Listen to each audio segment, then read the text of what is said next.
أعوذ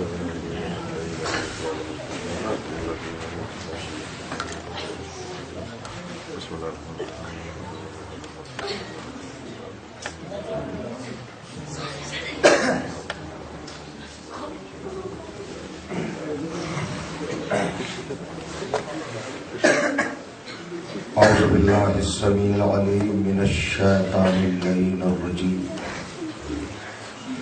بسم الله الرحمن الرحيم الحمد لله الذي هدانا لهذا وما كنا لنهتدي لولا أن هدانا الله لقد جاءت رسل ربنا بالحق الصلاة والسلام على سيد الأنبياء والمرسلين خاتم النبيين سيدنا ومولانا أبي القاسم محمد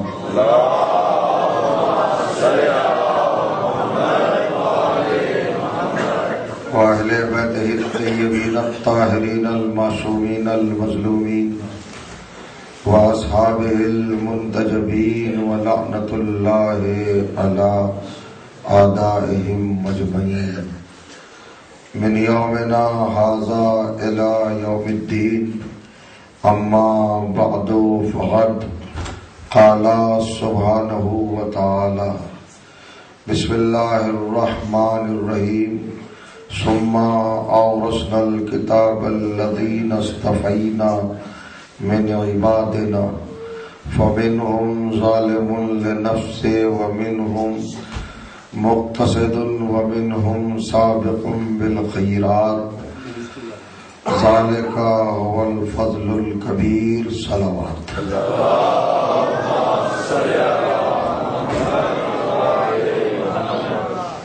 بزرگان عزیز اور برادران ایمان، عزاداران و ماتمداران سرکار سید الشہداء سلطان کربلا علیہ الصلاۃ والسلام، الحمدللہ آپ کی پاکیزہ سماعتوں کی بارگاہ میں کل جس پاکیزہ گفتگو کا آغاز کرنے کی سعادت حاصل ہوئی تھی، آج اس معتبر گفتگو کے دوسرے مرحلے کا آغاز کرنے کا شرف بھی میسر آ رہا ہے۔ ہماری مجالس کا مسلسل موضوع ہے کائنات کے وارث اور قرآن مجید، یعنی ہم قرآن مجید کی آیات کی بنیاد پر کلام الہی کی بیس پر ان افراد، ان ہستیوں اور ان ذوات مقدسہ کا تعارف چاہیں گے جن کو اللہ نے اس کائنات کا وارث بنایا، اس پوری دنیا کا جن کو وارث بنایا۔ ہم یہ بھی معلوم کرنے کی کوشش کریں گے قرآن کی آیات کے حوالے سے کہ ان کی ذات گرامی کا اللہ نے کس طرح اعلان کیا ہے اور کس طرح کائنات کے سامنے ان کا تعارف کرایا ہے۔ ارشاد ہوتا ہے ثم اورثنا الکتاب الذین اصطفینا من عبادنا، ہم نے اس کائنات کا وارث، اس پوری دنیا کا وارث، اپنی کتاب خاص کا وارث ان بندوں کو بنایا جن کو ہم نے پوری کائنات میں چن لیا، جن کا ہم نے انتخاب کیا، جن کو ہم نے ممتاز، برتر اور بہتر اور ساری کائنات سے افضل پایا، ان کو ہم نے کائنات کا وارث بنا دیا۔ یہ وراثت دینے والے ہم ہیں اور ہم علی کل شیء قدیر۔ پروردگار عالم نے اس آیت میں لفظ کتاب کا استعمال کیا ہے کہ ہم نے کتاب کا وارث بنایا، ہم نے کتاب کو میراث میں دیا، ورثے میں دیا، ہم نے کچھ لوگوں کو کتاب اپنے پوری توانائیوں سمیت عطا کر دی اور ہم نے ان کو کتاب کے اوپر متصرف اور کتاب کے اوپر ان کو ہم نے ہر طرح کا غلبہ، قابو، رسائی، پہنچ یہ سب عطا کی۔ اب وہ کون لوگ ہیں جن کو وارث بنایا، تو ان کے لیے ایک لفظ استعمال کیا مصطفیٰ، جن کو ہم نے چن لیا، جن کا ہم نے استفا کر لیا، جن کو ہم نے ممتاز بنایا، جن کو ہم نے سپیریئر بنایا، جن کو ہم نے ہر اعتبار سے عام لوگوں سے مختلف بنایا، عام لوگوں سے جدا گانا بنایا، عام لوگوں سے ڈفرینٹ بنایا، ان کو ہم نے اس کتاب کا وارث بنایا۔ دیکھیے بڑی غلط فہمیاں ہو جاتی ہیں کبھی کبھی سماعتوں میں بھی اور مطالعے کے اور اسٹڈی کے اعتبار سے بھی۔ ابھی تک ملت مسلمہ یعنی فرزندان توحید یہی نہیں سمجھ پائے کہ اللہ اس آیت میں کتاب کا ذکر کر رہا ہے، قرآن کا ذکر نہیں۔ قرآن اور ہے اور کتاب اور ہے، یہ دو حقیقتیں الگ ہیں، یہ دو سچائیاں الگ ہیں۔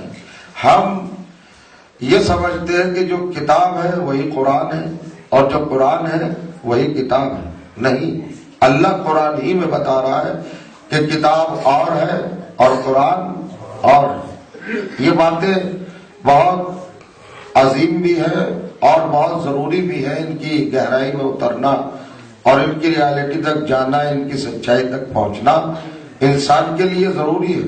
پہلی بات تو یہ ہے کہ میں آپ کے سامنے یہ گزارش کروں کہ ابھی تک مسلمانوں کو یہی نہیں معلوم کہ حقیقت قرآن کیا ہے، معنویت قرآن کیا ہے، صداقت قرآن کیا ہے، قرآن کو قرآن کیوں کہا جاتا ہے، کس لیے کہا جاتا ہے، اس کا نام قرآن کس نے رکھا ہے؟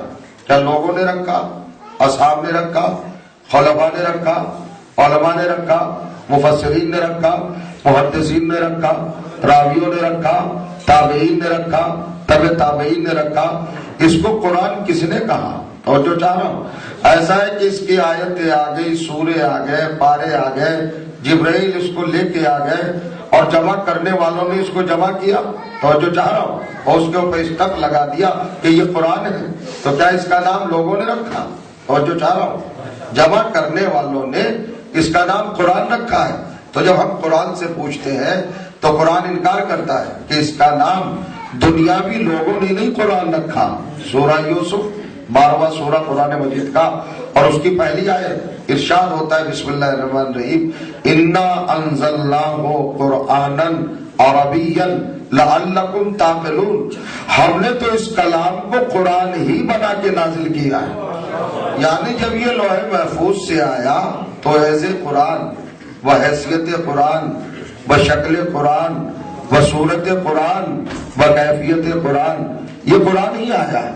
اللہ نے اس کو بھیجا ہی قرآن بنا کر ہے، اور جو کرے یہ لوح محفوظ سے تب آیا ہے جبرائیل کے ذریعے، وحی کی بنیاد پر تنزیل کے ذریعے یہاں دنیا میں جب آیا ہے تو یہ قرآن ہی تھا، کسی نے اس کو قرآن نہیں بنایا، لوگوں نے قرآن نہیں بنایا، یہ نازل ہی قرآن ہوا ہے۔ لوح محفوظ میں بھی قرآن تھا، وہاں سے چلا تو بھی قرآن تھا، قلب پیغمبر پہ آیا تو تب بھی قرآن تھا، اس کو اللہ نے قرآن ہی بنا کے اتارا ہے۔ تو اب سوال یہ ہے کہ قرآن کے معنی کیا ہے، قرآن کی میننگ کیا ہے، قرآن کی ڈیفینیشن کیا ہے، قرآن کا مفہوم کیا ہے، قرآن کا مطلوب کیا ہے، قرآن کا مطلب کیا ہے، قرآن کس کو کہتے ہیں؟ تو لوگ کہتے صاحب اللہ تعالیٰ کی کتاب، تو کیا توریت آپ کی کتاب ہے، انجیل آپ کی کتاب ہے، زبور آپ کی کتاب ہے، صحیفہ انبیاء آپ کے صحیفے ہیں، ابراہیم و موسیٰ پر اترنے والے صحیفے کیا سب آپ کے صحیفے ہیں؟ نہیں، وہ تو سب اللہ کی کتاب ہے۔ ارے بھائی تو جب اللہ کی کتابیں ہیں، قرآن بھی اللہ کی کتاب ہے، سوال اللہ کی کتاب پہ نہیں ہو رہا ہے، سوال اس بات پر ہے کہ اس کا نام قرآن کس نے رکھا اور قرآن کا مطلب کیا ہے، زبور کا مطلب کیا ہے، توریت کا مطلب کیا ہے، انجیل کا مطلب کیا ہے۔ اگر آپ ڈکشنری دیکھیں، آپ لغت دیکھیں، آپ حدیث کی گہرائی میں اترے تو آپ کو پتا چلے گا توریت توریہ سے بنا ہے، موارات یعنی کسی چیز کو چھپا لینا۔ چونکہ توریت میں ایک پاور تھی، ایک اسپرٹ تھی، ایک طاقت تھی، ایک کیفیت تھی، ایک حقیقت تھی، ایک صداقت تھی، ایک سچائی تھی، ایک ریالٹی تھی، ایک نفوذ تھا، ایک فورس تھا، ایک پریشر تھا۔ اس کے اندر یہ کمال تھا کہ وہ باطل کو چھپا لیتی تھی، باطل کو مٹا دیتی تھی، غلط باتوں کو فنا کر دیتی تھی، تباہ کر دیتی تھی، برباد کر دیتی تھی، اس لیے اس کا نام تورات رکھا۔ آئیے بڑھیے، زبور کے کیا معنی ہے؟ تو زبور جمع ہے زبور کی، یا زبور کی جمع زبور ہے، پختہ کلام، بہترین، مضبوط، اسٹرانگ، بہت مستحکم کلام کو زبور کہتے ہیں، یعنی جس کتاب میں اللہ کے مضبوط احکام تھے اس کو زبور کہا جاتا ہے۔ اور انجیل کے معنی کیا ہے؟ انجیل کہتے ہیں فرشتے کو، فرشتوں کے ذریعے جو گفتگو حضرت عیسیٰ تک اللہ کی طرف سے آئی اس کے مجموعے کا نام انجیل ہے۔ اور کہنا ہے آپ تو آگے سمجھا، توریت کے معنی سمجھ میں آ گئے، زبور کے معنی سمجھ میں آ گئے، انجیل کے معنی سمجھ میں آ گئے۔ تو بھائی توریت تو موسیٰ کی کتاب تھی، منسوخ ہو چکی، زبور تو داؤد کی کتاب تھی، منسوخ ہو چکی، ویلیڈیٹی ختم ہو چکی، اب اس کی گارنٹی ختم۔ انجیل عیسیٰ کی کتاب تھی، وہ بھی بہت پہلے ختم ہو چکی، منسوخ ہو چکی، ویلیڈیٹی ختم ہو گئی۔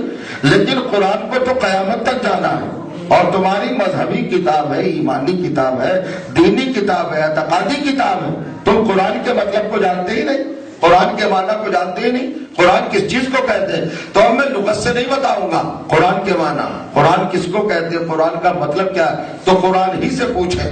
سورہ بنی اسرائیل 17واں سورہ نمبر 17 قرآن مجید کا، آیت نمبر 78 78 نمبر کی آیت، ارشاد ہوا بسم اللہ الرحمن الرحیم اقم الصلاۃ لدلوک الشمس الی غسق اللیل وقرآن الفجر ان قرآن الفجر کان مشہودا۔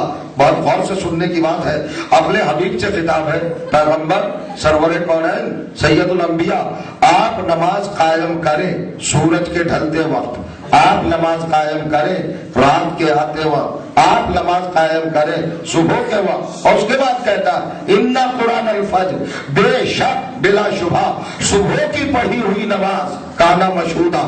قرآن کے معنی کیا ہوئے؟ پڑھی ہوئی، توجہ چاہ رہا ہوں، کون سی نماز؟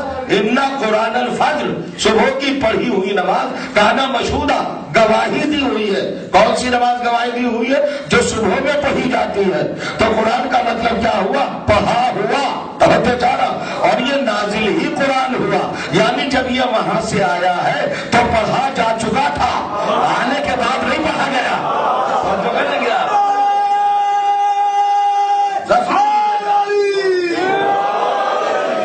جب وہاں سے آیا ہے، نازل ہوا ہے، چلا ہے، ترسیل کی منزل پہ آیا، تنزیل کی منزل پہ آیا، انزال کی منزل پہ آیا، ابلاغ کی منزل پہ آیا، اللہ نے جب اس کو بھیجا ہے تو یہ کیا تھا؟ قرآن۔ توجہ، بل ہوا قرآن مجید فی لوح محفوظ، یہ تو قرآن ہے، ہمیشہ سے قرآن ہے۔ تو بھائی جب قرآن ہے اور قرآن کے معنی پڑھے ہوئے کیا ہے تو عجیب بات ہے، میں تو لغت نہیں پڑھ رہا ہوں نا، ڈکشنری تو نہیں، میں نے قرآن کی آیت سے آیت کو ملایا۔ انا قرآن الفجر، آپ ترجمہ کر دیجئے، اگر آپ سے اگری نہیں ہے، متفق نہیں ہے تو آپ الگ ترجمہ کر دیجئے۔ قرآن الفجر، مارننگ، صبح کی پڑھی ہوئی نماز۔ قرآن کا مطلب کیا ہے؟ پڑھی ہوئی، چونکہ قرآن بنا ہے قرأت سے، قرأت کے معنی ہے ریڈنگ، پڑھنے والے کو کہتے ہیں قاری، اور جو چیز پڑھی جائے اس کو کہتے ہیں قرآن۔ تو قرآن کا مطلب ہے پڑھا ہوا۔ تو سوال یہ ہے اس کو آنے سے پہلے کس نے پڑھ دیا؟ نازل ہونے سے پہلے کس نے پڑھ دیا؟ اور جو جانا ابھی آیا بھی نہیں تھا مگر پڑھا جو چکا، کس نے پڑھا؟ اللہ کے 10,000 نام ہے، رحمان ہے، رحیم ہے، ستار ہے، غفار ہے، قہار ہے، جبار ہے، اللہ ہے، عالم ہے، علیم ہے، شاہد ہے، شہید ہے، مشہود ہے، سارے نام ہے اللہ کے، لطیف ہے، عظیم ہے، کریم ہے، مومن ہے، یہ سارے اس کے نام ہے، شکور ہے، غفور ہے، اللہ تعالیٰ کے بہت سارے نام ہیں، مگر سارے ناموں میں کہیں یا قاری نہیں ہے، توجہ دارا، پڑھنے والے کو کہتے قاری، تو اللہ نے تو پڑھا نہیں، توجہ دارا، اور رسول اللہ پڑھے لکھے نہیں۔ مسلمانوں کا عقیدہ ہے کہ رسول اللہ پڑھے لکھے تھے ہی نہیں، تو پھر قرآن کو قرآن کس نے بنایا؟ آنے سے پہلے کس نے پڑھا؟ اور جو جانا اگر پڑھا نہیں گیا تو اس کو قرآن کیوں کہا گیا؟ آپ دیکھیے، اب پھر چلیے قرآن ہی کی طرف اور قرآن ہی کو سمجھیے اور قرآن کی گہرائی میں اتریے۔ یہ پڑھا جا چکا، اب میں روایت نہیں پڑھوں گا، اب میں کوئی حدیث نہیں پڑھوں گا، اب میں کوئی تاریخ کا فقرہ آپ کے سامنے نہیں پڑھوں گا، بلکہ خود قرآن کہتا ہے۔ قرآن کا مطلب کیا ہوا؟ پڑھا ہوا، آنے سے پہلے پڑھا جا چکا۔ ساری کتابوں میں اور قرآن میں یہی فرق ہے، کائنات کی جتنی بھی کتابیں ہیں پہلے لکھی گئی بعد میں پڑھی گئی، قرآن پہلے پڑھا گیا بعد میں لکھا گیا. نہیں سمجھ آیا؟ قرآن پہلے پڑھا گیا، منزل قرأت سے گزرا اور بعد میں لکھا گیا، منزل تحریر پر آیا. تو پہلے لکھا نہیں گیا، بعد میں پہلے پڑھا. کس نے وہاں آئی؟ کون تھا پڑھنے والا؟ اب میرے ساتھ ساتھ چلیے گا. کس نے پڑھا قرآن؟ جو یہ قرآن بنا ہے نا. بات بہت ضروری، یہ چھوٹی بات نہیں ہے. اس کو لائٹ ڈالے. آنے کے بعد تو پڑھنے والے بہت مل گئے، قاری، حافظ، عالم، فاضل، تلاوت کرنے والے بہت زیادہ مل گئے. تو یہ تو سب آنے کے بعد ہوا نا. لیکن آنے سے پہلے کس نے پڑھا؟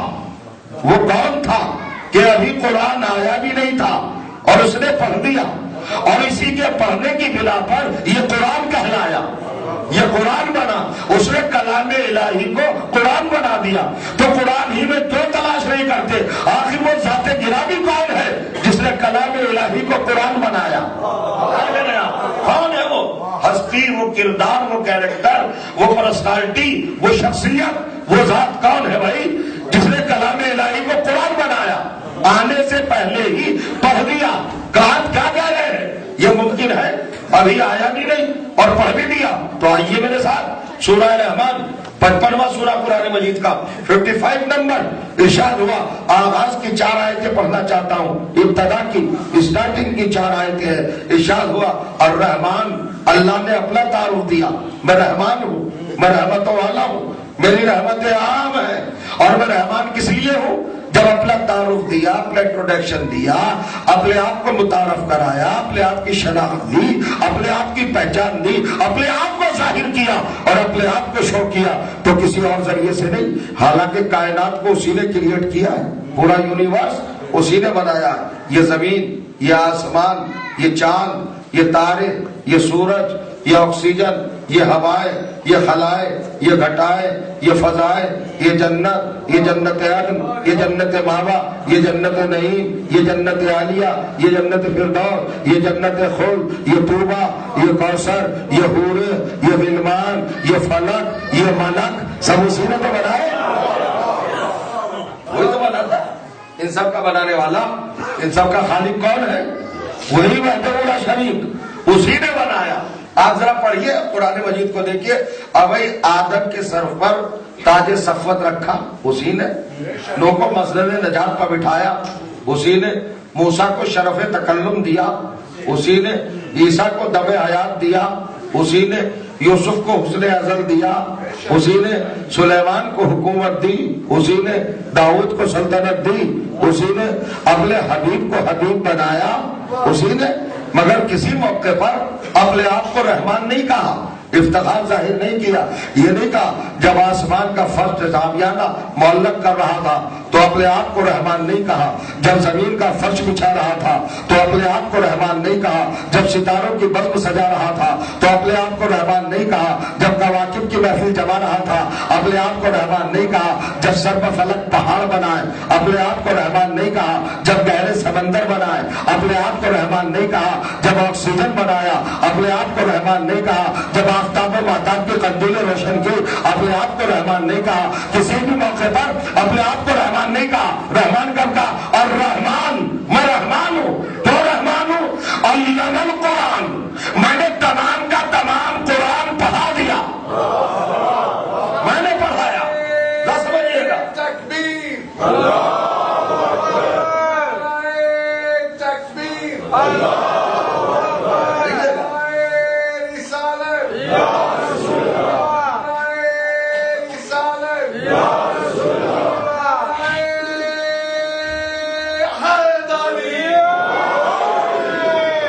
بڑی اہم فکر ہے جو میں آپ تک منتقل کرنا چاہ رہا ہوں. الرحمن، میں رحمان ہوں. اپنا انٹروڈکشن ہے، میں رحمان ہوں.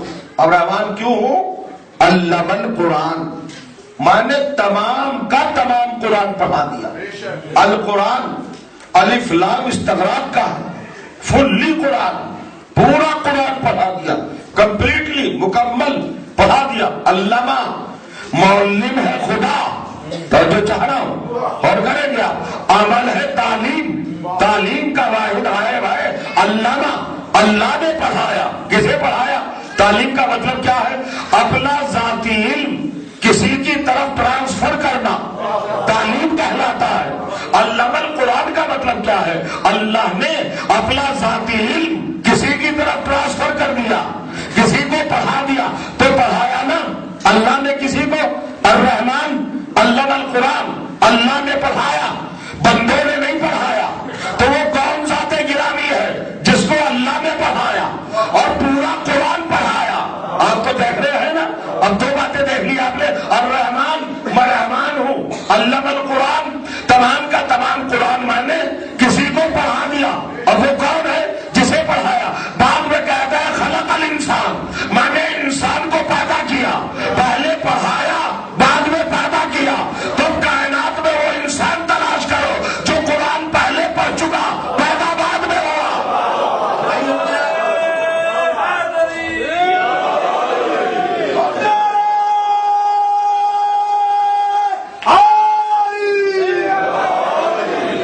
سننے والے آگے آ جائیں، یہ خالی جگہ ہے، سلوات پڑھے محمد۔ جنہیں بات سنائی جاتی ہے وہ پیچھے بیٹھ جاتے، آ جائیے، آجائیے، سلوات پڑھتے رہیے۔ دیکھیے بڑا اہم موضوع ہے،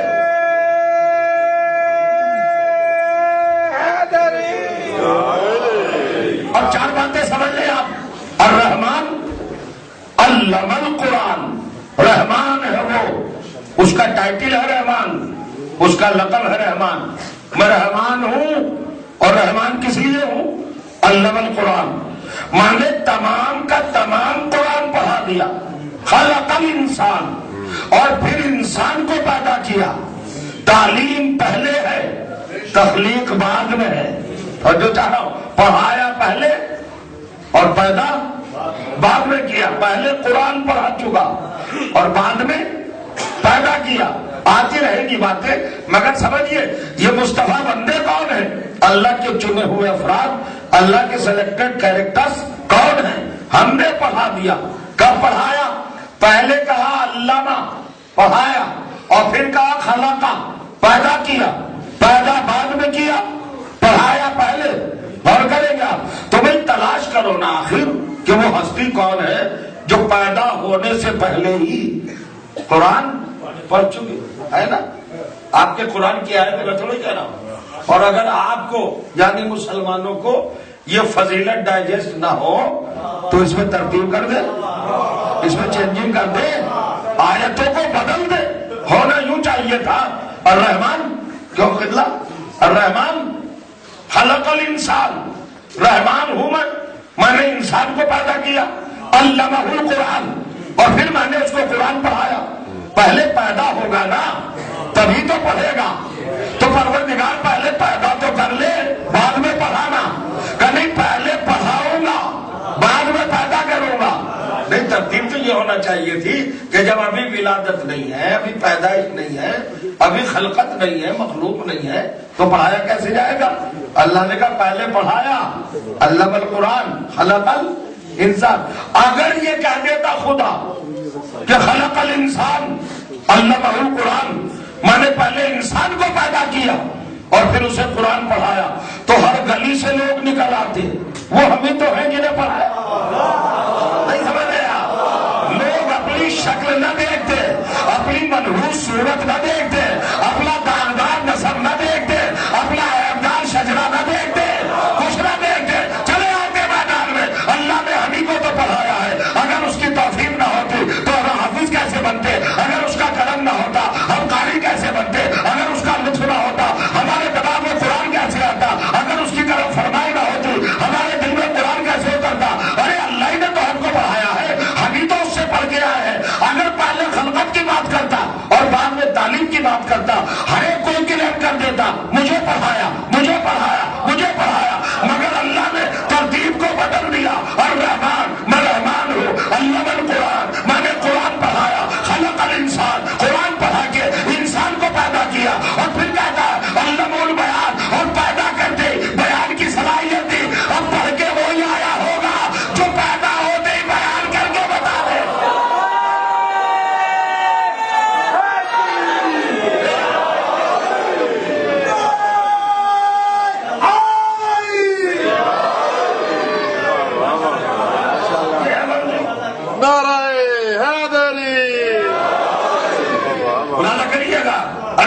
منزل، عظیم کیفیت، علم القرآن. حالانکہ آدم کو بھی پڑھایا اللہ نے، لیکن وہاں قرآن کی لفظ نہیں ہے. وَعَلَّمَ آدَمَ الْأَسْمَاءَ كُلَّهَا. یہاں القرآن تو جو چاہ رہا ہوں مقام استفا کیا ہے، منزل مصطفیٰ کیا ہے. ان اللہ اصطفیٰ آدم، اللہ نے آدم کو چنا تو خود پڑھایا. قرآن مجید سے یہ بھی پتا چلا کہ اللہ جس کو مصطفیٰ بناتا ہے اسے پڑھاتا بھی خود ہے، اسے تعلیم بھی خود دیتا ہے، اسے کسی غیر کا محتاج نہیں رکھتا. علامہ آدم الاسماء کلھا، اللہ نے آدم کو تمام اسماء پڑھا دیے، تمام نام پڑھا دیے. اب نام پڑھائے نا، آپ بھی ہیں یہاں بھی ہے بھائی. اسماء کیا ہے بھیا؟ اسماء اسم کی جمع ہے، نام اسم کی جمع کا مطلب ہوتا ہے بہت سارے، دو سے زیادہ، بہت سارے جمع. تو الاسماء الف لام، پھر استغراق کا سارے نام، اور پھر اس کے بعد کلھا تاکید. یعنی اللہ نے اس بات کو بڑا مضبوط کر دیا کہ کوئی نام بچا نہیں جو آدم کو نہ پڑھایا ہو، سارے نام پڑھا دیے. اب اللہ جانے آپ جاگ رہے ہوں گے کہ نہیں. دیکھیں کبھی کبھی جب قرآن کی آیت سنیے تو اس کی گہرائی میں اترنے کی کوشش کیا کیجیے. عجیب منزل ہے. اسما جمع ہے اسم کی. یہ اسم کیا ہوتا ہے بھائی؟ واٹ از دس؟ کیا ہے اسم؟ کیا چیز ہے؟ کیا یہ کہیں فضاؤں میں بکھرتا ہوا دکھائی دیتا ہے؟ نام کی ضرورت کب پڑتی ہے؟ جب کوئی وجود ہو. نہیں سوچا آپ نے؟ اگر کوئی وجود نہیں، کوئی موجود نہیں تو نام کی ضرورت کیا پڑے گی؟ آپ جا رہے ہو، کوئی چیز آپ کے سامنے نظر آئے، آپ پوچھیں گے یہ کیا ہے، تو یہ کیا ہے کو جو بتائے وہی نام ہے. اور جو چاہ رہا تو چیز پہلے ہو نا. تو اسماء تو پڑھا دیا آدم کو، تو یہ بھی تو پوچھو قرآن سے تھے کون وہ جو پڑھائے؟ کچھ تو تھے نا. اب یہ معاملہ ایسا پھنسا کہ ہم لوگوں کے پاس پہنچے کہ وہ بتائیے حضرت آدم کو جو نام پڑھائے تھے وہ کیا تھے؟ کہنا ہم تھے، ورنہ آپ تھے، ہمیں کیا پتا کیا ہوا ہے. معاملہ دادا آدم کا گریٹ فادر موری سے اعلیٰ ابو البشر مسجود ملائک، اس وقت نہ ہم تھے نہ آپ. اچھا بھائی علماء سے پوچھیں، علماء کیا بتائیں گے؟ وہ بھی نہیں تھے.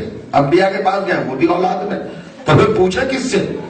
کوئی آئی وٹنس ہو، موقع کا کوئی گواہ ہو، وہی بتائے گا کہ بھئی یہ نام کیا تھے. توجہ چاہ رہا ہوں. تو کوئی گواہ تو ہو نا. دیکھیے سچویشن پہچانیے، واقعی کے سچویشن پہچانیے.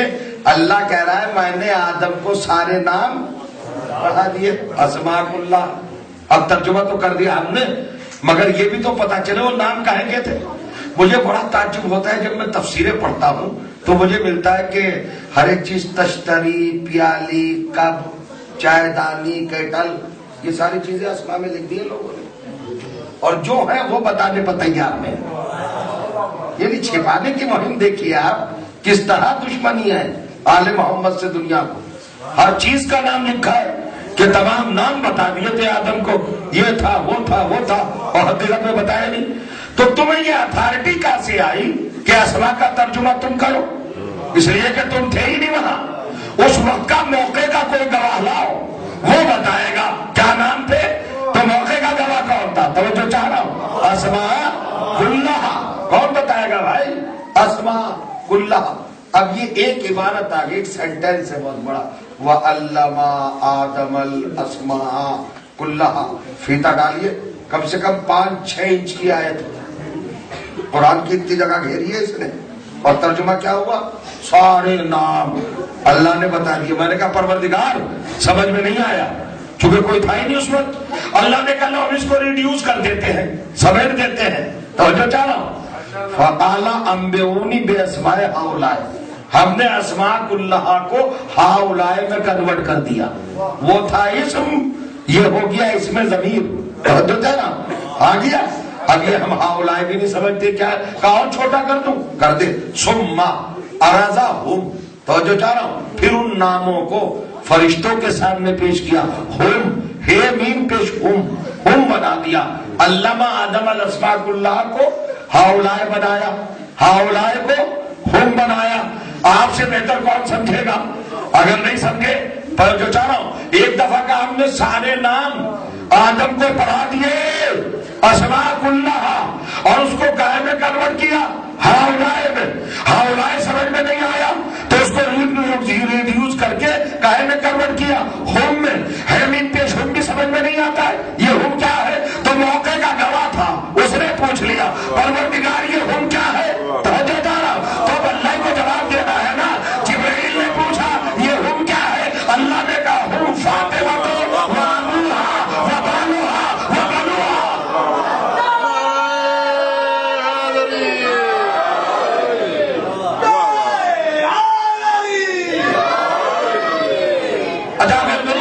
سمجھ میں نہ آئے تو مجھ سے پوچھ لیجیے گا. ہدایت ٹی وی سے مت پوچھیے گا.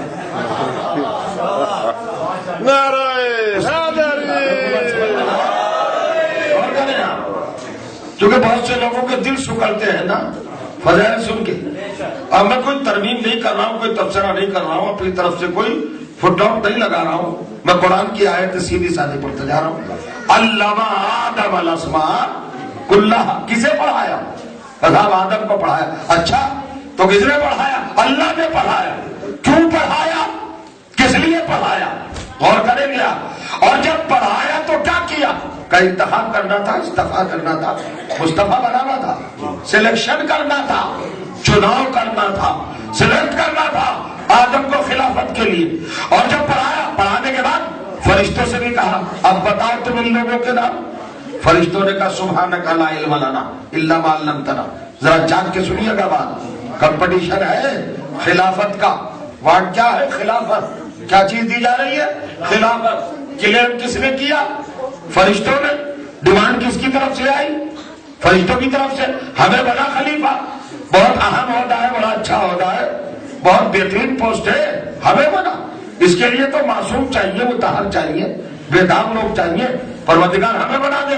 اب میں بہت تفصیل کے ساتھ ڈیٹیلز کے ساتھ نہیں بتانا چاہتا ہوں. بڑی اہم بات یہ ہے کہ فرشتوں نے کلیم کر دیا اللہ ہمیں بنا, یا ڈیمانڈ کر دی, مطالبہ کر دیا خلیفہ ہمیں بنا.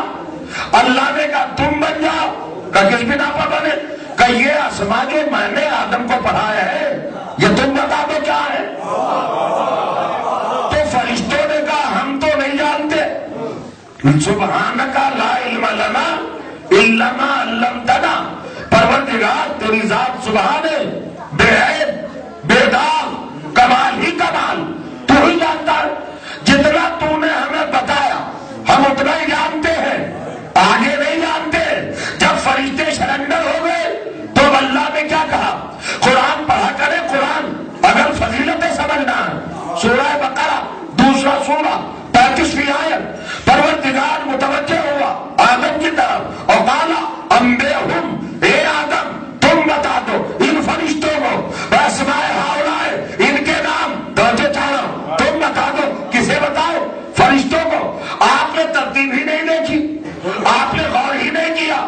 اللہ نے فرشتوں سے کہا مجھے ان لوگوں کے نام بتاؤ. فرشتوں نے کہا ہم نہیں جانتے. تو جب انہوں نے کہا ہم نہیں جانتے تو اب آدم بھی تو اسی لائن میں ہے, اسی کیوں میں ہے نا. پوسٹ ہے خلافت. کمپٹیشن کا ایک ہے, یہ انٹرویو کا ایک ہے, یہ امتحان, یہ اختبار. غور کریں گے آپ کہے کا ہے بھائی, یہ مقابلہ کا دینا ہے خلافت. تو خلافت کے دو دعوے دار, ایک فرشتے ایک آدم. فرشتوں نے سرنڈر کر لیا, ہم نہیں جانتے. سوال کیا ہے؟ کوشچن کیا ہے؟ انٹرویو کے کوشچن کیا ہے؟ کئی لوگوں کے نام بتاؤ. تو جو چاہا فرشتوں نے کہا ہمیں نہیں معلوم.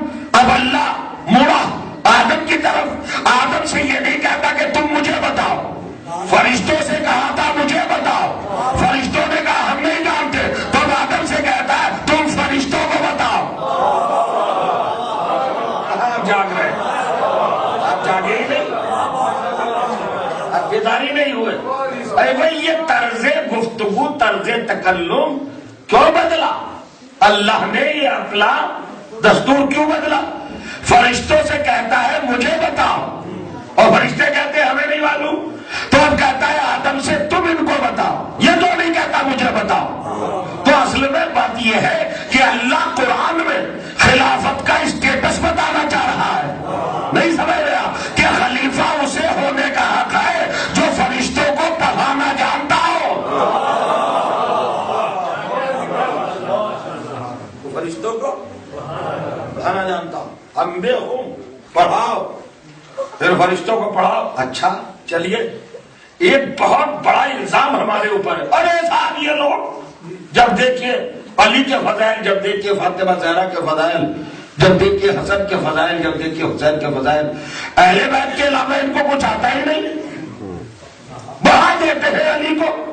ارے ہم کون ہوتے ہیں بڑھانے والے؟ رسول اللہ کو مانتے ہی نہیں، حالانکہ ہم سے زیادہ کوئی مانتا ہی نہیں. گھٹاتے خود ہو، بدتہذیبی خود کرتے ہو، توہین رسالت خود کرتے ہو، الزام ہم پہ لگاتے ہو. تو جو چاہ رہا ہوں، یہ قرآن کیا کہہ رہا ہے تمہارا؟ قرآن کہہ رہا ہے کہ آدم نے فرشتوں کو پڑھایا. اللہ کہہ رہا ہے انبئہم باسمائہم، آدم پڑھا دو ان فرشتوں کو.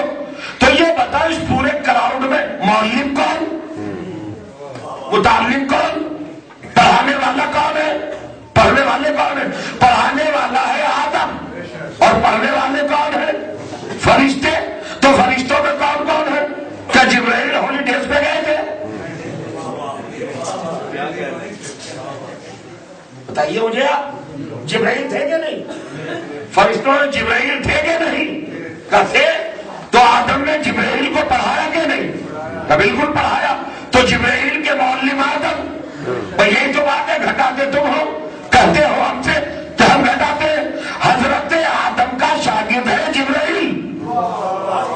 تو اب سوال یہ کہ حضرت آدم کیا ہے؟ حضرت آدم کی ابتدا، ذات، ہستی، اوقات، حیثیت، حقیقت، اصلیت کیا ہے؟ کیسے پیدا ہوئے؟ کب پیغمبر کی پیشانی کے پسینے سے؟ تو جو محمد کی پیشانی کے پسینے سے پیدا ہوا وہ تو جبرائیل کو پڑھائے. نہیں سمجھ رہے آپ؟ محمد کے پسینے سے پیدا ہونے والا تو جبرائیل کو پڑھائے. تو اس جبرائیل کی حیثیت کیسے ہو گئی کہ محمد کو آگے پڑھائے؟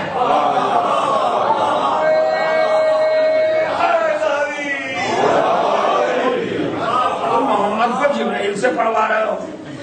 جبرائیل نے پڑھایا محمد کو. کہاں پڑھایا؟ جبرائیل کو تو خود آدم نے پڑھایا.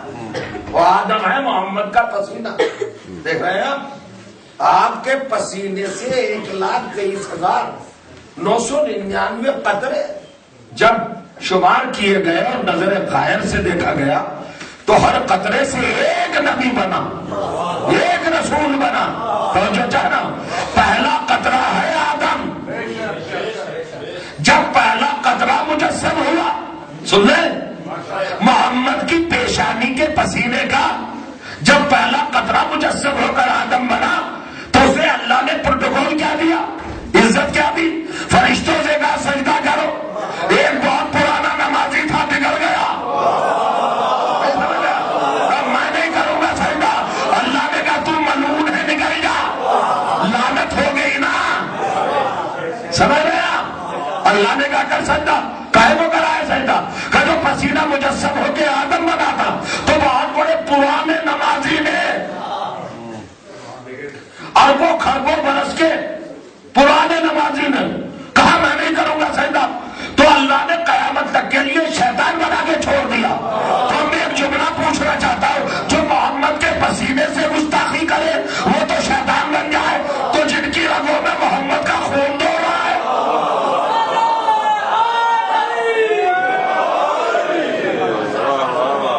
جنہیں پیغمبر کہے لحمہم لحمی دمہم دمی، ان کا خون میرا خون، ان کا گوشت میرا گوشت.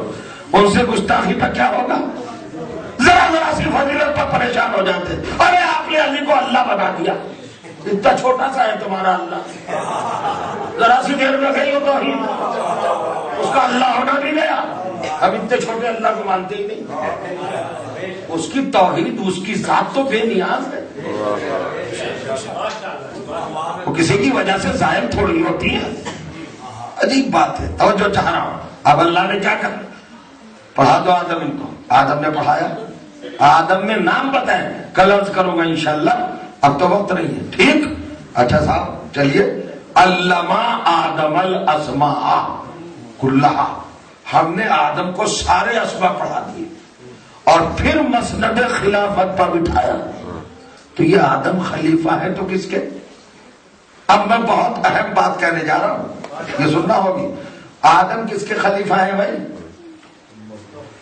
بچپن سے مجلس سننا ہے, قرآن پڑھتے ہیں, تلاوت کرتے ہیں, علماء کو سنتے ہیں. اب آئیے تھوڑا سا آپ کا امتحان لے لو. یہ بتائیے ماں کی گود میں ہم نے پہلا سبق کیا پڑھا تھا؟ اللہ ایک, پنجتن 5, امام 12, معصوم 14, کربلا کی شہید 72, آسمانی کتابیں 4, انبیاء 1,24,000, رسول 313, بڑے رسول 5, فروع دین 10, نماز, روزہ, حج, زکات, خمس, جہاد, امر بالمعروف, نہی عن المنکر, تولا, تبرع, یہ ساری چیزیں ہیں نا. پڑھایا تھا کہ نہیں بچپن میں؟ اچھا, سارے سبق کو بھول جائیے. ایک چیز بتا دیجیے بس, ایک کوشچن, کتنے ہیں بھائی انبیاء؟ کتنے ہیں؟ 1,24,000. 1,24,000 نبی. ٹھیک, کوئی شک و شبہ تو نہیں ہوگا؟ نہیں, شک تو نہیں ہے بالکل بھی. تو یہ بتائیے پہلا نبی کون ہے؟ حضرت آدم. آپ بتا رہے ہیں شیور ہے, پہلا نبی کون ہے؟ حضرت آدم.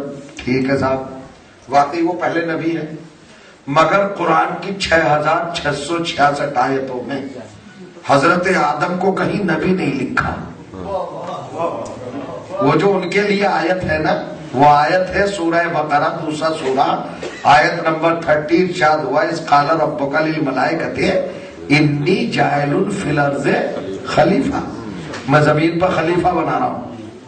جاعل فی الارض نبیہ نہیں کہا کہ میں نبی بنا رہا ہوں, نبی نہیں کہا, خلیفہ کہا. تو قرآن نے تو نبی کہا نہیں. آپ نبیوں میں کیوں کاؤنٹ کر رہے ہیں؟ وہ تو پہلے نبی ہے. نہیں, قرآن نے کیا ڈسکس کی؟ قرآن نے ٹائٹل کیا دیا حضرت آدم کو؟ کا خلیفہ. شاید پوری بات نہ ہو پائے مگر بات بڑی اہم ہے. اب دیکھیں قرآن کیا کہہ رہا ہے. آدم کو جو پوسٹ ملی, جو درجہ, جو منصب, جو عہدہ, جو رتبہ اور جو درجہ ملا, وہ کیا ملا؟ خلافت. آپ خلیفہ ہیں. تو اب بھائی خلیفہ ہے تو کس کے خلیفہ؟ خلیفہ کا مطلب تو بتاؤ. خلیفہ کس کو کہتے ہیں؟ جب ہم گنیں گے 1,24,000 نبی تو کہیں گے پہلا نبی آدم, اور پورے قرآن میں کہیں آدم کو نبی لکھا نہیں. خلیفہ, توجہ چاہ رہا ہوں, خلیفہ کہا. تو جب خلیفہ کہا تو نبی کیوں کہہ رہے ہو؟ کہے تو نبی مگر قرآن میں خلیفہ کہا گیا ہے. غور کریے گا, تو پہلا ہی خلیفہ بن رہا ہے مگر نبی پہلے سے ہے, خلیفہ بعد میں بنے گا. یہ بھی ایک بات ہے. مگر بھائی نبی تو نہیں کہا نا اللہ نے قرآن میں, ہے خلیفہ. تو خلیفہ کس کا ہے؟ خلیفہ کہتے کس کو؟ تو نبی کو اور خلیفہ کے معنی سمجھو. نبی بنا ہے نبا سے, نبا کہتے ہیں نیوز, خبر, خبر. نبی کہتے ہیں خبر دینے والا. تو چونکہ آدم پہلا انسان بن رہا تھا, خبر کس کو دیتا؟ تو اللہ نے کہا لفظ نبی نہیں بنائیں گے. پھر خلیفہ, تو چلیے نبی تو اس لیے نہیں بنایا کہ خبر لینے والے ہوتے, جب خبر دینے والا ہے تو لینے والے بھی تو. اللہ نے کہا نہیں ضرورت نہیں, بے ضرورت عہدہ نہیں دیتے ہم. اچھا, تو پھر خلیفہ کیوں بنا ہے؟ خلیفہ کے کیا معنی ہے؟ اب میں قرآن مجید سے پڑھوں مگر آج وقت نہیں ہے. خلیفہ کا مطلب ہے کسی کے بعد آنے والا, کسی کی جگہ پہ آنے والا. نہیں سمجھ رہے آپ؟ خلیفہ کا مطلب کیا ہے؟ کسی کی جگہ پہ آنے والا. آپ جانتے ہیں بیٹے کو کیا کہتے ہیں؟ خلف الرشید, باپ کی جگہ پہ آتا ہے. خلیفہ اسسٹنٹ, جانشین, قائم مقام, کسی کی جگہ پہ آنا, کسی کی پوسٹ پہ آنا, کسی کی مسند پہ آنا, کسی کے مقام پہ آنا, کسی کے محل پہ آنا. تو جو چاہ رہا ہوں کسی کی نشست پر آنا. تو آئے گا تو جب نا جب جگہ خالی ہو. غور کریں گے آپ. تو یہ آدم خلیفہ ہے تو کس کے بعد آئے؟ کہاں ہے؟ اللہ کے بعد اللہ کی جگہ پر. تو اللہ کی جگہ تو خالی ہوتی ہی نہیں. اللہ نہ کہیں آتا نہ کہیں جاتا، تو پھر کس کے خلیفہ ہے؟ تو اب مولانا نے بتایا کہ بھائی اللہ سے خلافت کا تعلق نہیں ہے. اللہ کی جگہ پہ کوئی نہیں بیٹھتا، نہ وہ آتا کہیں نہ کہیں جاتا، نہ اس کی جگہ خالی ہوتی. بیٹھنے کے لیے تو جگہ کا خالی ہونا ضروری ہے نا. اور اللہ کوئی جگہ خالی نہیں کرتا، کوئی بھرتا نہیں، اس لیے کہ وہ اللہ نہیں رہے گا اگر اس شان میں آ جائے. تو پھر کس کا خلیفہ ہے؟ کہ نہیں، خلیفہ کا کنسیپٹ ہو ہی نہیں سکتا جب تک نبی نہ مانا جائے. اس لیے کہ خلیفہ وہ ہوتا ہے جو کسی نبی کی جگہ پہ آئے. تو جب خلیفہ بنتا ہی نہیں بغیر نبی کے، تو آدم سے پہلے کا نبی بتاؤ کون ہے جس کی جگہ پہ آدم آیا؟ نہیں سمجھ آیا؟ کمال ہے بھائی. ایک نبی ماننا پڑے گا. آدم سے پہلے شاید میں پہنچ گیا ہوگا اب تک. ایک نبی تصور کرنا پڑے گا کہ جس کی جگہ پر آدم آ رہے ہیں. اب وہ کون نبی ہے بھائی؟ کل سنیے گا. اب تو میں یہیں پر اپنی بات کو تمام کروا، وقت بھی ہو گیا ہے. عجیب بات کیفیت ہے، خلیفہ کا تصور ممکن ہی نہیں جب تک نبی نہ ہو. اب یہ جو اسلام میں خلفچار ہوا، جھگڑا ہوا، کس کی خلافت پر بھائی؟ نبی کی خلافت پر نا. تو نبی گیا تبھی تو مقام پہ بٹھانے کی ضرورت ہوئی نا. نبی چلا گیا، اچھا چلا گیا نبی، جی چلا گیا نبی. پھر کتنا اہم تھا نبی کی جگہ پر خلیفہ کا بنانا، مسلمانوں کی نظر میں کتنا اہم تھا. کبھی آپ نے اس پر غور کیا؟ کبھی توجہ کی؟ ملاحظہ کیا؟ غور کریں گا. نبی کا جنازہ پڑا ہے، نہ کفن نہ دفن نہ غسل نہ تجہیز نہ تکفین، کچھ نہیں. خلیفہ سازی میں سب مشروف. سقیفہ بنی ساعدہ میں آ گئے. یعنی صحابہ کی نظر میں، مسلمانوں کی نظر میں خلیفہ بنانا نبی کے دفن کرنے سے زیادہ ضروری تھا. اب میں تو نہیں سمجھ پاتا آپ کس طرح سنتے ہوں گے مجلس. اتنا اہم کام نبی بغیر انجام دیے کیسے چلا گیا؟ سنیے گا. صحابہ کو تو احساس ہے کہ جنازہ چھوڑ دو. اور پھر کمال کی بات، کبھی کبھی ایسی بات ہم سے بھی سن لیا کیجیے.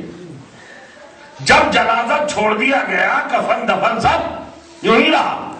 روایت کہتی ہے کل 11 لوگ تھے نماز پڑھنے والے اور جنازہ اٹھانے والے، باقی سب خلافت سازی میں. مہاجروں انصار میں بہت زیادہ جھگڑا، تصادم، منا امیر و منا منکم امیر، ایک امیر ہم میں سے ہو ایک تم میں سے ہو، یہی گہما گہمی، یہی لڑائی، یہی جھگڑا. ایک خلیفہ تمہارا ہوگا، ایک خلیفہ ہمارا. چل رہا ہے نا جھگڑا. تو سچویشن تو بن گئی جھگڑے کی. اسلام میں نبی کی آنکھ بند ہوتے ہی بلا کریں گیا. وہاں پر بعد میں یہ کہا گیا کہ علی مہاجر بھی تھے، انصار بھی تھے، تھے، بڑا جھگڑا ہوا اور بڑے جھگڑے کے بعد خلیفہ بنایا گیا. اگر آپ آ جاتے تو پھر آپ تو بلا اختلاف خلیفہ بن جاتے. اور تو چاہ رہا ہوں آپ بغیر اختلاف کے خلیفہ بن جاتے. علی نے کہا میں کہے کو آ جاتا. نبی کی تجہیز، نبی کی تکفین، بس فرق ہو گیا نا امت کی اولادوں میں اور ابو طالب کی اولاد میں فرق ہے. جو بھی ہے نا، لیکن دونوں کے نظریات میں فرق ہے. ایک طرف ہے امت کی اولاد جو صحابہ کہلاتی ہے، ایک طرف ہے ابو طالب کی اولاد جو امام کہلاتی ہے. دونوں میں فرق کیا ہے؟ صحابہ نے خلافت کے لیے جنازے کو چھوڑ دیا، امام نے جنازے کے لیے خلافت کو چھوڑ دیا. یہ ہے علی. سلوات پڑھے محمد و آل محمد پر.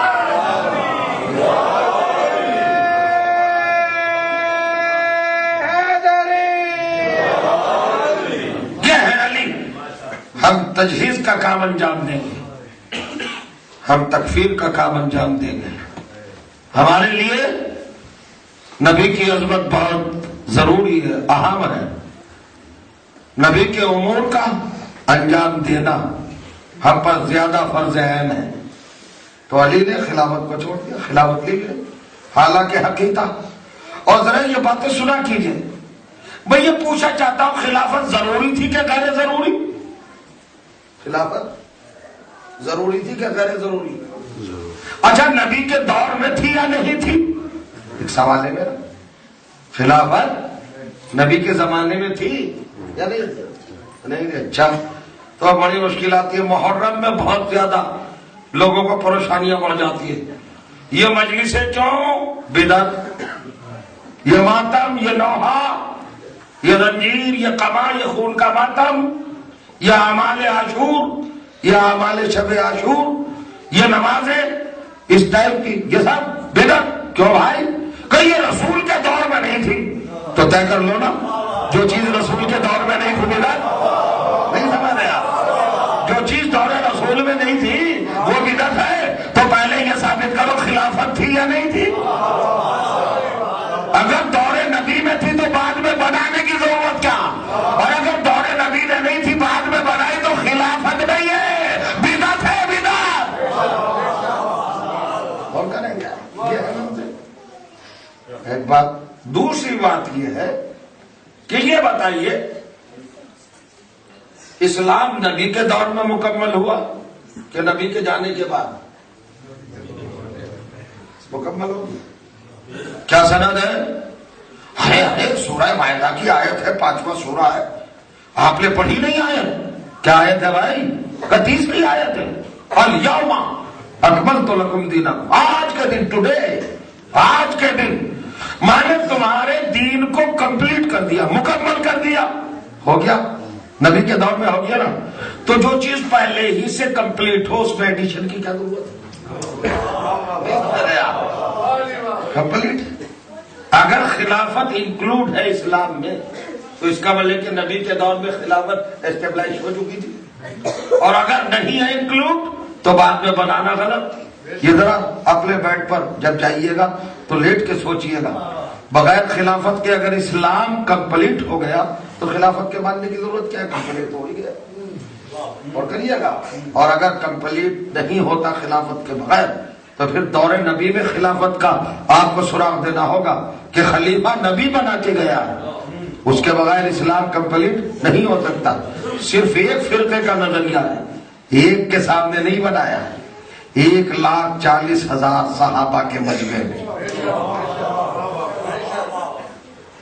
ہاتھوں پہ بلند کر کے زبان سے ارشاد فرما کے من کنت مولا فہذا علی مولا، جس کا میں مولا اس کے یہ علی مولا۔ اور یہ کب کہا نبی نے؟ جب اللہ نے کہا یا ایھا الرسول بلغ انزل ما انزل الیک من ربک، پہنچا دیجئے وہ پیغام جو اللہ کی طرف سے آپ پر نازل ہوا ہے۔ وَإِن لَّمْ تَفْعَلْ، اگر آپ نے نہ پہنچایا، فما بلغت رسالتہ، تو رسالت نہیں۔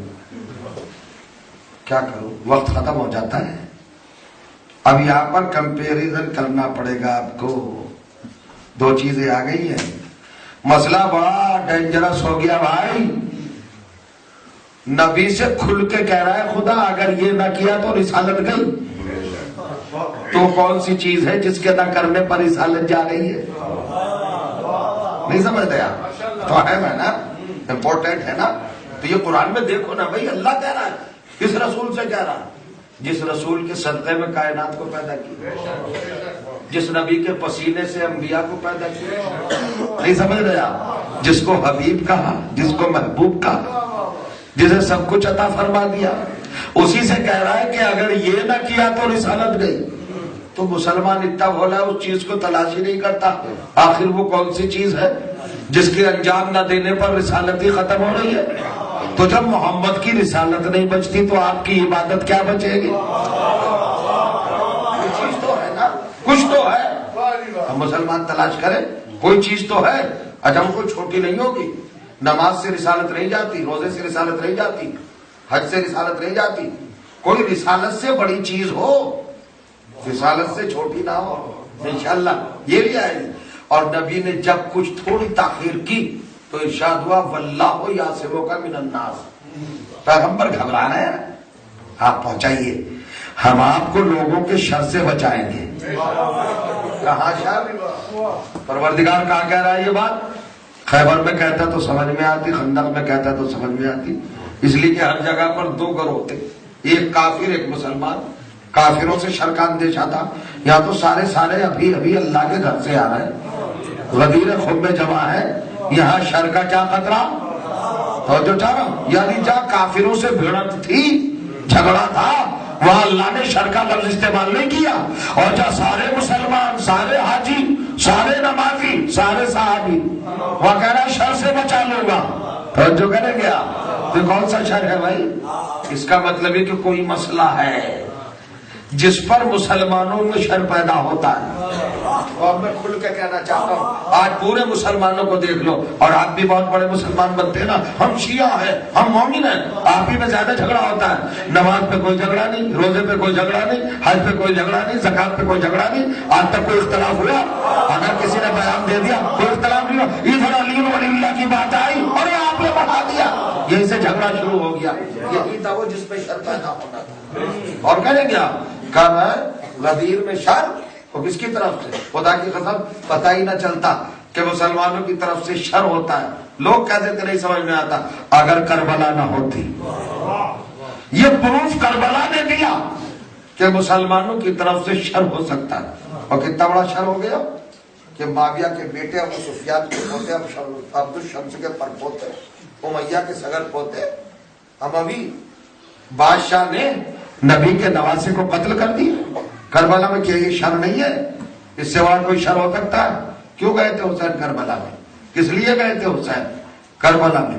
بھائی بیعت کا مطالبہ تھا نا، یزید بیعت چاہتا تھا، جانتا ہوئے بھی خوب تھا کہ حسین بیعت کریں گے نہیں، بیعت نہیں کر سکتے، امامت سر کٹا سکتی ہے، بیعت نہیں کر سکتی۔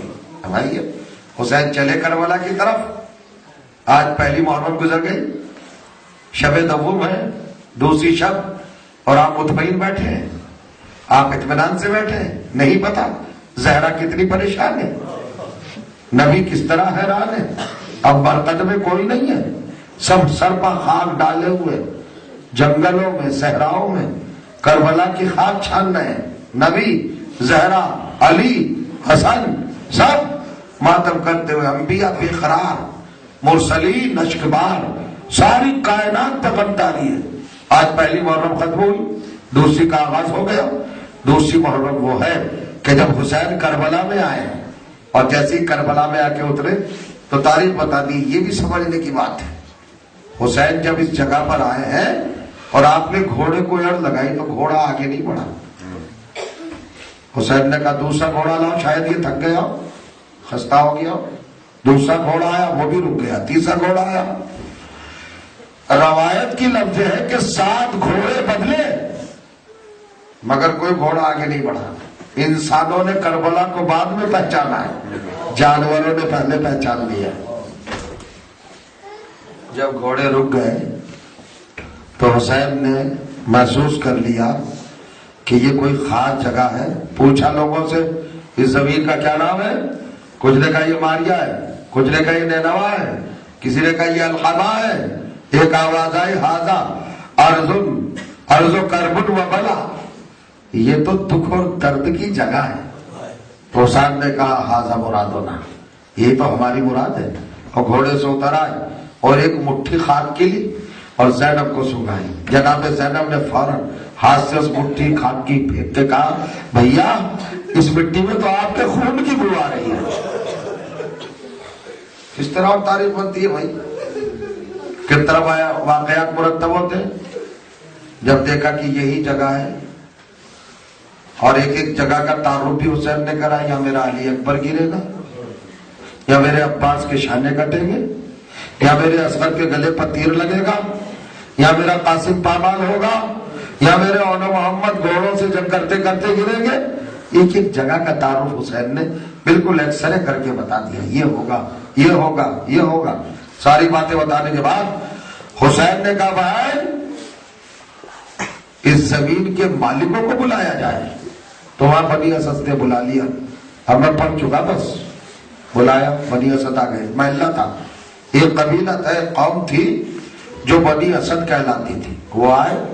حضرت حر کی شادی اسی قبیلے میں ہوئی تھی، حضرت حر کی بیوی اسی قبیلے کی خاتون تھی. حسین نے بنی اسد کو بلایا اور بلانے کے بعد کہا یہ زمین تمہاری ہے؟ کہا یہ زمین ہماری ہے. کہا مجھے پہچانتے ہو؟ کہا پہچانتے ہیں. آپ حسین ابن علی؟ کہا انا ابن فاطمہ الزہرا، میں فاطمہ زہرا کا بیٹا ہوں. انا ابن محمد المصطفیٰ، میں محمد مصطفیٰ کا بیٹا ہوں. حسین بتاتے گئے اور بنی اسد سر جھکا جھکا کر اقرار کرتے رہے، ہاں مولا ہم جانتے ہیں، ہم آپ کے چاہنے والے ہیں. کہا یہ زمین تمہاری ہے؟ کہا یہ زمین ہماری ہے. کہا اس کو میرے ہاتھ بیچ ڈالو، فروخت کر دو. سودا طے ہوا 60,000 درہم پر یا دینار پر. جناب زید نے کہا بھیا یہ زمین علی اکبر کے نام لکھوا دو، شہزادے کے نام لکھوا دو، شبیہ مصطفیٰ کے نام لکھوا دو. زمین کا بیانہ ہو گیا، بینامہ. حسین نے زمین واپس دے دی. کس کو؟ بنی اسد کو، ایک شرط پر کہ ہمارے بعد جب ہمارے زائر آئے تو ان کی مہمانداری کرنا، 3 دن تمہارے اوپر لازم ہوگا. اور یہ سب کرنے کے بعد حسین نے کہا بنی اسد سے کیا مجھے پہچانتے ہو؟ میں فاطمہ کا لال ہوں، میں زہرا کا بیٹا ہوں، میں علی کا لخت جگر ہوں. کہا مولا ہم آپ کو پہچانتے ہیں. کہا تو سنو 7 دن کے بعد ہم بھوکے پیاسے مارے جائیں گے اور دشمن ہمارے لاشوں کو اڑیاں چھوڑ دیں گے، تو یہ کام کرنا ہمارے لاشوں کو دفن کر دینا. یہ کہنے کے بعد ان سے کہا زمین تمہارے والے. واپس جانے لگے. کہا جا رہے ہو تو اپنی اپنی بیویوں کو بھیج دینا. انہوں نے بیویوں کو بھیجا. جب مخدرات آئی، خواتین آئی، عورتیں آئی تو حسین نے کہا بیویوں مجھے جانتی ہو، میں تمہاری شہزادی فاطمہ کا بیٹا ہوں، میں تمہاری شہزادی زینب کا بھائی ہوں. کہا مولا ہم تو آپ کو جانتے ہیں. کہا تو ایسا ہے 7 دن کے بعد ہم یہاں قتل کیے جائیں گے. اگر آپ کے شوہر آپ کے مرد کسی مصلحت کی بنیاد پر ہمارے لاشوں کو دفن نہ کر سکے تو تم پانی بھرنے کے بہانے فرات پر آنا اور ہمارے لاشوں کو دفن کر دینا. کیا داد تھی حسین کے دل میں. کربلا کے واقعات، کربلا کی باتیں اور کربلا کے سنگین کیفیات کو کس طرح تاریخ کے اعتبار سے مرتب کر رہے ہیں حسین. عورتوں نے آنسو بہائے اور کہا فاطمہ کے لال یہ وقت آپ پہ آنے والا ہے، آپ مارے جائیں گے، آپ قتل کیے جائیں گے. کہا میں ہی قتل نہیں کیا جاؤں گا، تمہاری شہزادی کی چادر بھی چھینے گی، زینب بھی میری دا ہوگی. تو آپ کے کہا زینب کیسے میری دا ہو؟ جس کا عباس جیسا بھائی موجود ہو اس کی چادر کوئی چھین لے گا؟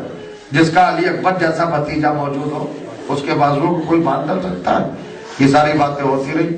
جب بیویاں واپس جانے لگی تو حسین نے کہا کہ اپنے اپنے بچوں کو بھیج دینا. بچوں کی 2 صورتیں ہوتی ہیں، چھوٹے چھوٹے بچے یا لڑکیاں ہوتی یا لڑکے ہوتے ہیں.